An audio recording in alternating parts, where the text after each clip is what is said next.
Good morning. Okay, turning that off. So, yeah, I am live here at the Star in Frisco. This was not planned, or I did not originally plan to go live. The main reason that I'm going live is because I don't want to take the time to edit this and upload it to YouTube later. So, here we are. Yeah, so last night was the first night of the open training camps here in Frisco for the Dallas Cowboys. Hopefully, you can hear me. They're cleaning something in the background, but I think my mic is good enough for you to get my sound. But yeah, I was up early and I thought it would be fun to come out here and just give y'all a quick update and do some fun things with some of the videos that have been posted. And by some of the videos, I mean Mike McCarthy's press conference from yesterday. You may or may not have seen it, um, but I haven't seen it. And even though it was from before practice, I think I figured why not go ahead and do a reaction to some of the things that he said. Before I get into that, if you follow me on Twitter, you probably saw that I posted some pictures and a video with some pretty notable people in the Cowboys content creator community. It was so much fun hanging out with all those guys last night and Aisha, so guys and gals. So I met up with Law and with Boss at practice, had some great conversations with Boss. He put up with all my Simi Fahoko fangirling. Thank you, Boss. Got to talk to Coach Q about the same thing. We're all talking together afterwards.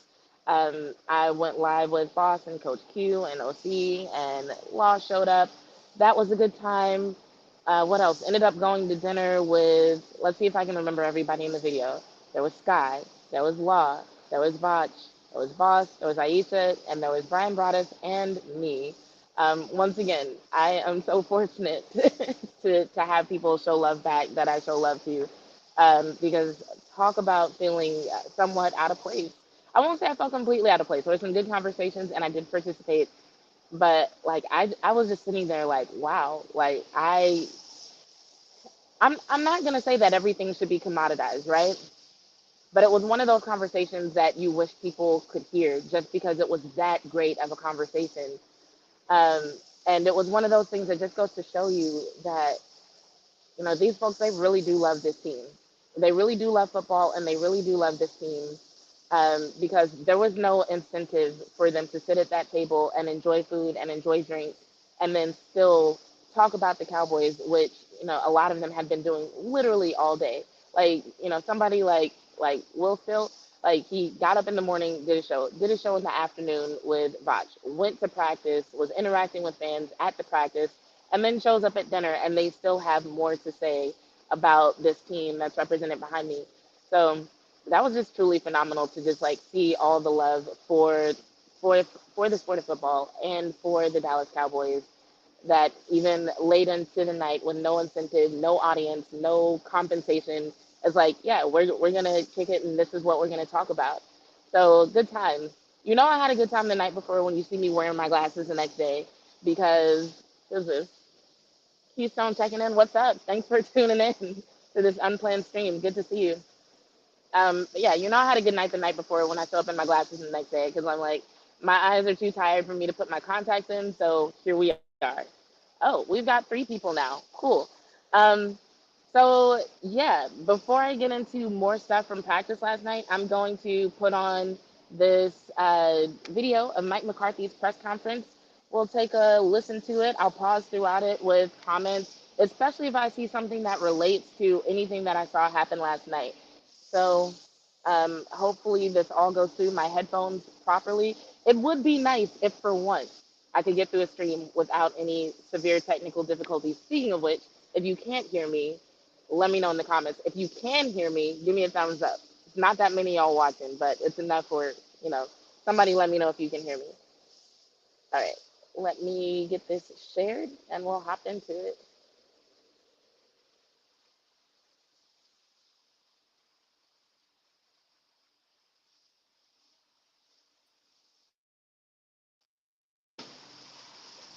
Since we were just talking about baseball, and I know you said in the off season you and Brian were kind of putting together packages and kind of imagining how you could use him.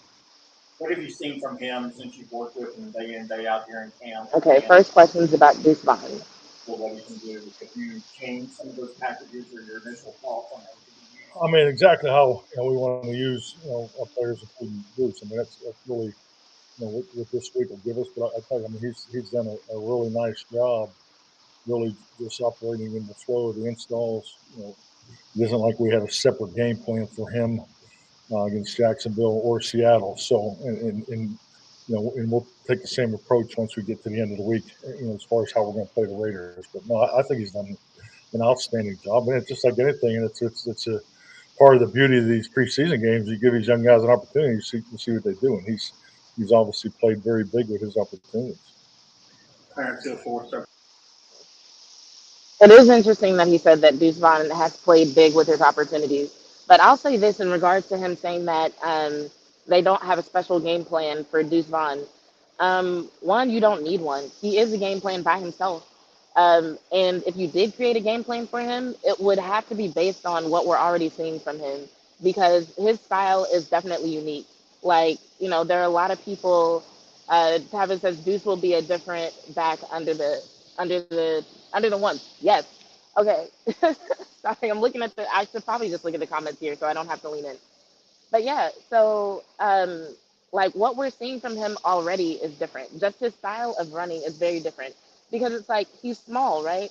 So I think some people would expect him to try to make himself smaller or make himself bigger, I mean, but he's actually taking advantage of the fact that he can get even lower to the ground. He's finding different ways to take contact points away from defenders who try to tackle him. So he's getting low, making it harder for them to tackle him legally.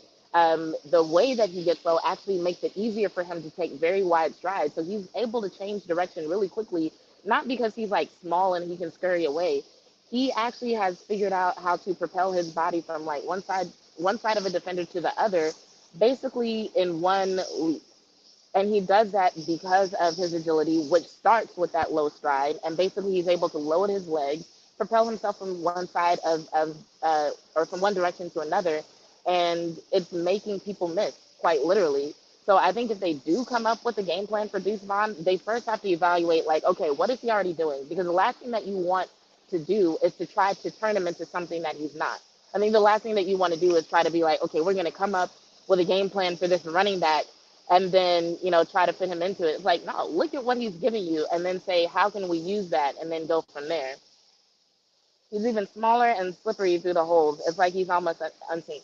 I really think he is unseen until the last second. I think he's unseen until the last second. And then it's like once you do see him, you haven't even had a chance to really evaluate his movement. So like everything is a surprise after that. But yeah, he's really using his size to his advantage, the way he's taking those contact points away. And until folks figure out how to combat that, he's gonna be a problem. Even once people figure out how to combat that, I think he's gonna be a problem because he's tough. He's tough. Like, yes, when it comes to strength, force equals mass times acceleration. He only has so much mass. But even when it comes to mass, just looking at how much muscle he's managed to put on his frame is impressive, right? And he's figured out how to use his acceleration in a small space to where he can even maximize his force. So he's even stronger than he looks. Dude is a problem. All right, so let's keep going. See what McCarthy talks So, about. Graham, we talked a lot about Jalen Tolkien's second year jump. Have you seen a player make this type of jump? I mean, it's from night and day from last year to this year. Yeah, definitely. I think it's almost every year. I mean, his is significant. I agree with you. But part of his significance was his limited opportunity. So some of it wasn't really in his control. If you go back to the training camp last year, he was held off of special teams because we were anticipating him to do some other things, and he had the hamstring injury. So not only did the hamstring get him, put him behind, but then the lack of special teams opportunities, and then when you get down to the 53 to the 48 transition that you go through every week, special teams factors. So so part of that was the opportunities wasn't there, but he's playing with a lot more confidence. He's stronger. I mean, he was definitely one of the guys that was in the weight room, day one, and stayed here the whole time. So I really like the way he played against Seattle. I thought he took a step, and he's I hope to give him more opportunities this week. Okay, there are a few things that were significant in that. I'm gonna be honest. I did not watch Jalen Tolbert last night as much as I probably should have, mainly because he doesn't have anything else to prove to me. So I I saw him obviously, but I wasn't like watching him closely because there's nothing that I really feel like I need to see right now. Regular season, like yes, I'll be watching him, but right now or last night I wasn't really that focused on him. One of the most interesting things about what Mike McCarthy just said was that I didn't know that he was held off special teams. Him not participating in special teams has been a criticism of his in the past. That a few people have mentioned that, like, oh, he should have like gotten involved more or what have you. I didn't know that they held him off intentionally, so that's really interesting. And then just acknowledging that he had limited opportunities last season, I think is also significant.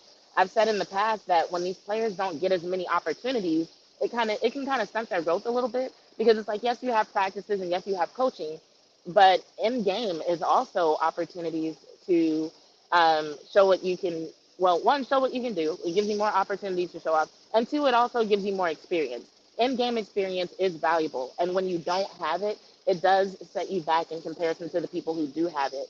So I like that he acknowledged that. I do think both of those things are significant, both him not getting opportunities as a receiver and him being like it being confirmed that he was held off of special teams. But yeah, Jalen Tolbert overall does look way more confident. He has been in the weight room, that much is obvious. So I'm excited about what he's going to do this season. Travis said it's sad that Jalen preseason was better than last year because it was so complicated. I expect him to have a solid season. There's a lot of things that went wrong because the offense was so complicated, but I feel like we don't need to rehash that anymore. So we'll just move on, keep moving forward. Archer of the ESPN, Marquise Bell, where have you seen his biggest change? Confidence, versatility. I Agreed, felt that he agreed. jumped out last year on special teams, so he's continued there. But the command that he has, and I think when you look at our safety groups, I mean, we have such an elite veteran group of safeties, and not only are they, they set the standard there, but they're great role models for the younger safeties, and I think all those guys, starting with Bell, have really grown there. The confidence and the the specifics of playing multiple positions. Versatility and special teams, I think he's taken a huge jump. Thought. Science, the athletic. Mike, throughout your career, how have you managed expectations of players chosen in the first round, kind of the pressure that comes with it, and the patience that's required for them to acclimate to the NFL? Well, I think like everything in this league, I mean, you have to have you got to have a program. Your program has resources. You have internal resources, external resources, and then you really got to you know understand each and every player. I mean, and how they're wired and what they need. And just like anything in life, there's a difference between need and wants. So I think we do a really good job of giving everybody what they want as far as the basics of how we operate. But yeah, I've always just believed being very practical. I understand, you know, in this league, like, we all know the stress that goes with a first round pick and versus a third round pick and so forth. But to me, the draft selection's always just been the starting line, and that's all it really is. That was a Because really interesting once question. they get going, the draft picks do get to stand in front of the line. They do maybe get the first opportunity, and you're going to give them more opportunities because of the financial investment you already have in them. I mean, that's common sense business, common sense practice in this league. But at the end of the day, we're playing the game of football, and the development of each individual is critical. But how they fit in with the group too. So don't really spend a whole lot of time on it, past the initial introduction phase, because everybody's just trying to be better every day, and that's really the clarity of the expectation. Joe Trahan, WFAA. Mike, without giving away who's going to play this week, because we know that doesn't happen until Thursday. Yeah. But I am curious about your philosophy with playing veterans and how you came about, treating it the way that you do. Was it a particular, preseason? Where did it come from? Well, I've lost players. I lost my starting left tackle in the family night scrimmage. So I know what that looks like back in 2012. So yeah. So it's really risk assessment. I mean, there's pros and cons of playing them. There's pros and cons of not playing them. There's pros and cons of practicing against another team. There's pros and cons of not. So I mean, just understanding how it all fits together. Okay, I stopped sharing because I'm not sure what happened.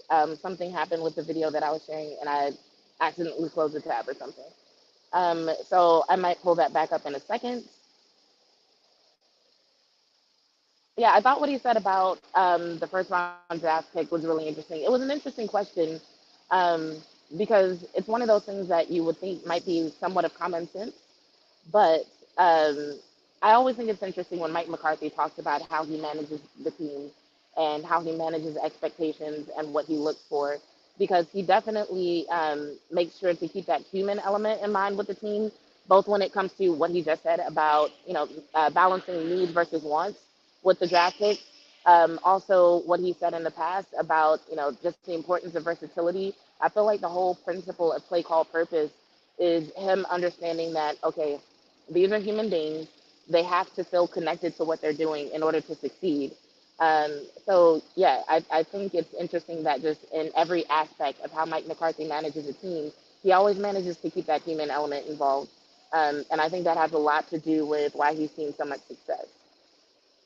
Reopen, closed window. Okay, a lot is going on right now with my computer now. I'm so sorry, y'all. I knew I wasn't gonna make it without any technical difficulties, and here we are. Here we are. Okay, let's see what's happening here. Okay, I accidentally took this. I'm gonna just start over. Mm,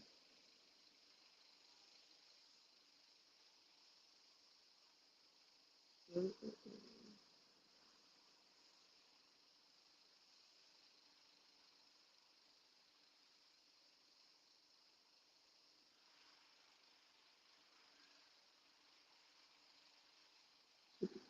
Thanks, Tavis said you're good. Keep it moving. In the meantime, I'll reference something I tweeted about last night, which was Simi Fehoko playing tight end. I know that's not significant to a lot of people, okay? So I'm not saying this to make it sound like, okay, this is a big deal and people should really pay attention to it because it's going to be a big thing moving forward. But what I will say is this. So, in the article that I wrote about Simi, I mentioned that he was a couple of bulking cycles away from being mistaken for a Cowboys tight end. I also was talking with someone on Twitter who said that in Madden 24, Simi Fehoko is OP as a tight end, right?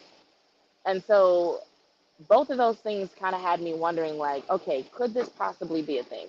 But not like I actually expected the team to do it. It was just like one of those things that you like daydream about as a fan. It's like, I wonder how he would do in real life as a tight end. But then fast forward to last night, and my phone's about to die, so I'll probably cut this broadcast short anyway. But fast forward to last night, not only did they line him up at tight end, I noticed two things about what I saw from Simi Fehoko. Once again, this is me as a fan. This is not me saying, okay, he's definitely going to be on the roster, although I did write an article with that headline, right? But two things I noticed. One, I noticed that he was very, very much focused on blocking. Like, there were times where he wasn't even turning around looking for the ball. He was looking at his dude, and that's what he was focused on. And I would watch him after the rep was over, and he would go back to the side, and he would talk to a coach, and the coach would like dap him up or give him a high five. You could tell he was being congratulated. So I'm like, okay, he switched up what he's doing. His role has changed, and he's getting praised for it. So in other words, he's doing what he's supposed to do. So that what he was doing, they asked him to do that. I think that says something about the role that they expect him to play. Um, and then the other thing was um, just the amount of attention that he was getting off to the side. So it's not even like he was, doing his thing and then going off to the side. Nobody was talking to him.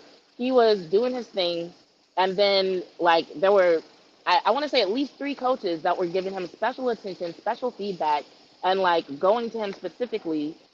Like let me talk to you. He take his helmet off. They're having conversations, right? And so I'm looking at this, and I'm just like, I there's another Simi Fehoko fan that I interact with on Twitter, and we DM a lot about Simi and what could possibly be going on with Simi. And one of the things that we talked about is because of his size, he's like uniquely positioned to be able to block for both like in terms of pass protection and blocking for the run. And so we're like, man, it would be cool if they just like used him more for that. because we understand as a receiver, he's still wrong. Yes, they finally stopped. Hopefully they're finished. So it's like we understand that. And so just like seeing him block so much was like, okay, this is cool. And then when they actually lined him up at tight end, I was excited. Like I was sitting right next to Boss Cowboy. You can ask him. I like literally turned around. I was like, did y'all see that? Did y'all see that? Like, yeah, he was at tight end. So I don't know what that means. I know what I want it to mean. I don't know what it does mean. Um, it's not a backdrop. That's the star behind me. Or are you joking? I don't pick up sarcasm sometimes, but thanks for tuning in, Swain, regardless. Okay, let me see if I can get this Mike McCarthy interview pulled back up. Can we make you bigger?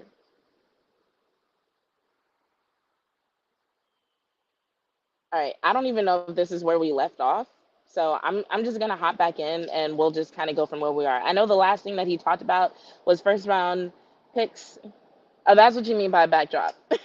I'm sorry. Uh,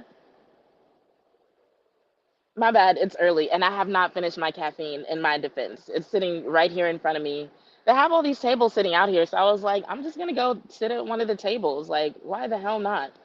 Last night we did a whole show in the lobby of the Omni. Like, Law made friends with the bartender or something. I'm just like, content creators are out here just doing their thing. It's like, why ask for permission when you can ask for forgiveness? So yeah, last night we did a show in the lobby of the Omni. Tonight I'm out here in front of the Star. So yeah, we're just having fun out here. Okay, I got it back up. Let's see where we are. This game for the first half and Hi. second Hi. Can I ask?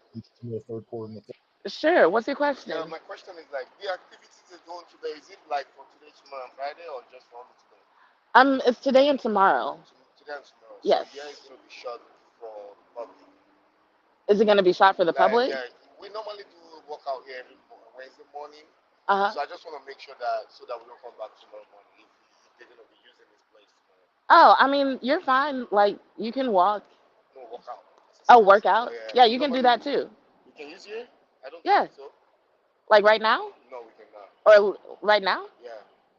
I think you can. There were other people walking.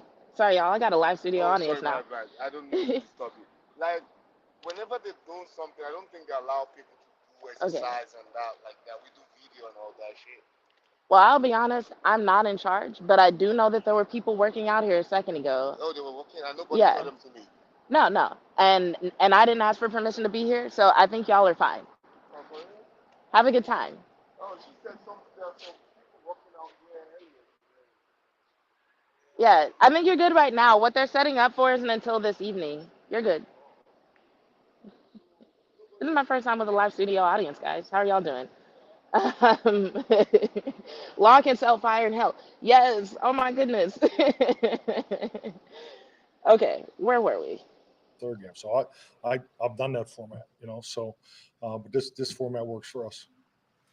Garrett Podell, CBS Sports. Mike, Stephen Jones said earlier that Jalen Tolbert had, with his emergence, locked down the number 4 wide receiver on the depth chart. Do you agree with his assessment in terms of how his leap is? I'm not really there, depth charts. I couldn't even tell you what it looks like right now. That's a PR thing, frankly. But Jalen's doing a heck of a job. Really proud of the strides that he's made because Hold on. Did y'all just hear him say that depth charts are a PR thing? I think that's hilarious.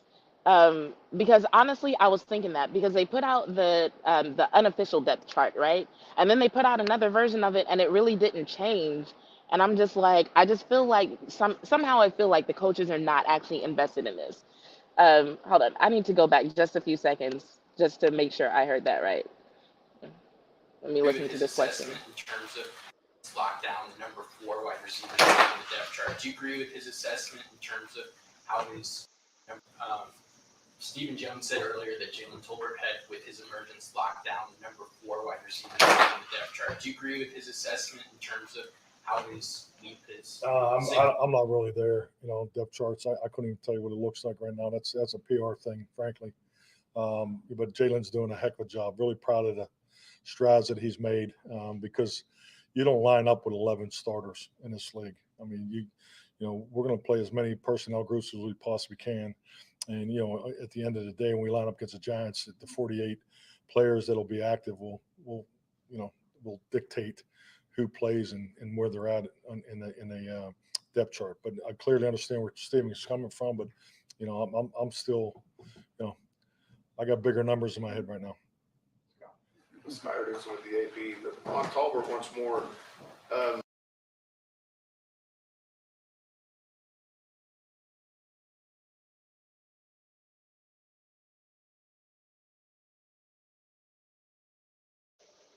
Sorry, I didn't unmute myself. But yeah, so I think it's hilarious that he said that with a straight face. So you heard it from the head coach.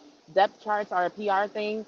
So it's like if you are out here trying to look at these, depth charts, anything before August 29th, I would say anything that comes out is not official. And so like have fun with it. I think it's making for good conversation, especially because that question was about Jalen Tolbert, right? And so that is one of the conversations that's been really interesting. Like where the wide receivers are ranking in the depth chart and how many that they might take.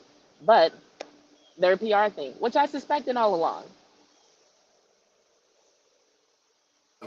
How you've talked a lot about how he's emerged. How has that emergence kind of affected your view of the receiver group as a whole? Well, we were counting on it. I mean, we were never down on JT, so this is not like this is Also no interesting. surprise. I mean, I think it was, and I think you go back a little bit to your question earlier about the draft picks. Yes, I mean, when they come in the door, the expectation. So you do try to give them opportunities. Things happen. Things happen, and maybe it doesn't go as quickly as you'd like. So, I mean, I'm more satisfied for him because I know how much pressure he puts on himself and how important it is to him. And I go back to last year as a rookie. I mean, I had an opportunity to meet with JT in private meetings on a Sunday night, 2 back-to-back weeks, and so I've seen his playbook. I've seen the detail that he puts into this too. But it's all part of the development. Everybody has a little different starting line.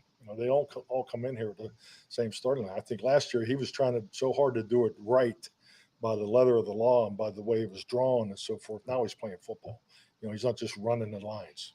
He's has full understanding, his instincts, awareness, and all that. And it's it's a credit to him, but it's a credit to all the extra time these guys play together. I can't tell you how proud I am of our players that have 5 weeks that were away from each other, how much time they spent together. That's huge. You can't be successful in the league without it. I mean, that's the nature of how you train a football team today. So, and he is front of the line. He hasn't missed a workout.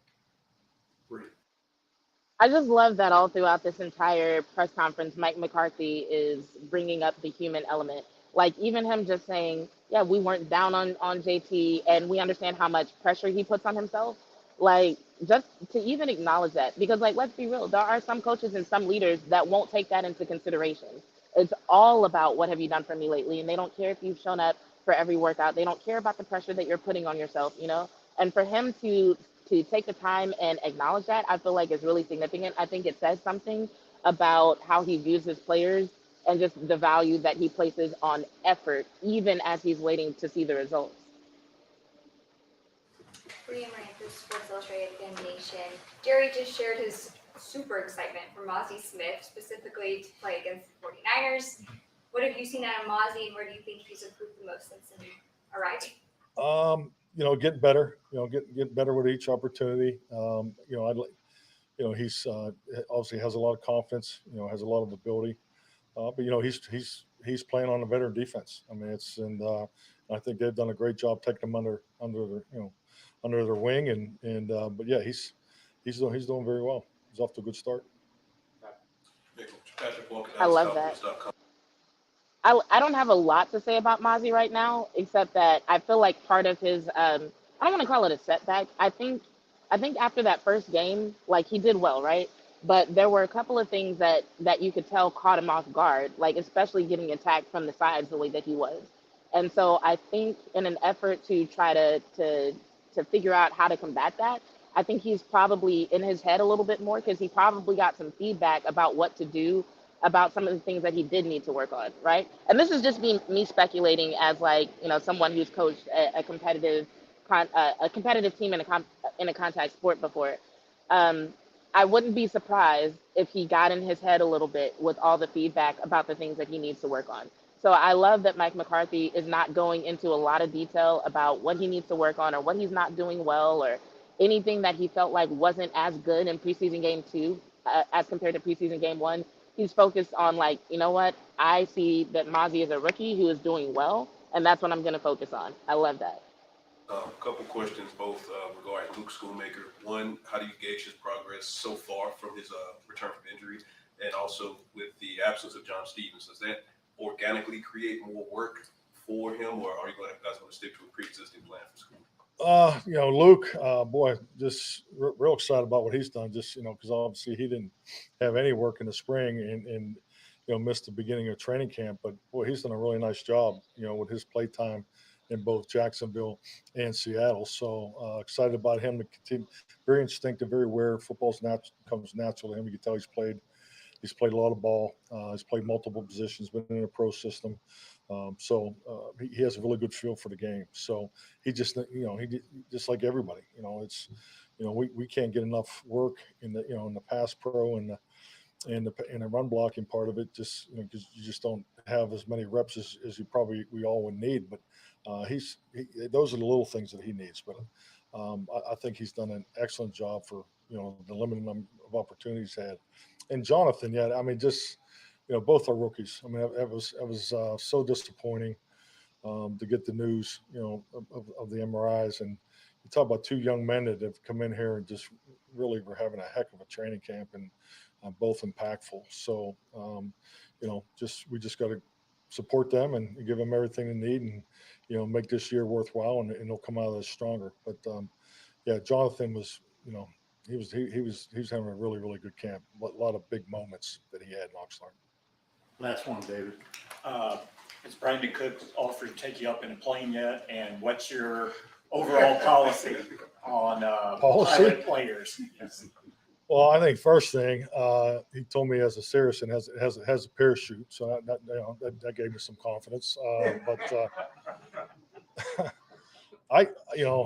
To me, this is and maybe it's just the places I've worked. I go back to the '90s. I mean, Marty Schottenheimer had a plane. Joe Montana, had a plane. Jimmy Graham, had Jimmy up there in Green Bay for a year. So this is not the first time I've been exposed to it. Now, obviously, I'd like. I don't know about taking the whole crew up with you, but but I mean, Brandon's someone you definitely would trust, and you can see that they obviously trust him, and just in a short time he's been here. So, but yeah, I saw the video. I'm not going to tell exactly what I said, but yeah, he'll do fine. So that gave me some confidence. I'm trying to figure out exactly what they're talking about. I'm like, what did Brandon do? Need and make this year rookie. The limited number of opportunities had. Pointing too young, impactful. So make. Last one, David. Has Brandon Cook offered to take you up in a plane yet? And what's your overall policy on policy? Okay, I guess Brandon Cooks was taking somebody up in a plane. Is he a pilot? I don't know. I might have missed something. I don't know what happened with that. So yeah. Well, that was fun. Give me 1 second, y'all. There we go. Okay. Well, that was fun. I'll probably do something similar with whatever press conferences and sound bites come out today. I'll probably do something similar tomorrow because it's fun responding to those things. I'm trying to think if there's anything else significant from practice that I saw. Nothing that we haven't already talked about. We talked about Deuce. We talked about Simi. CD is in his villain arc period right now. Like, he's going to be a problem. And it's like, it's crazy because he's getting so much better. And now we actually might see him in like single coverage. So that's going to be wild. Stephon Gilmore and Trayvon Diggs are like Gohan and Piccolo.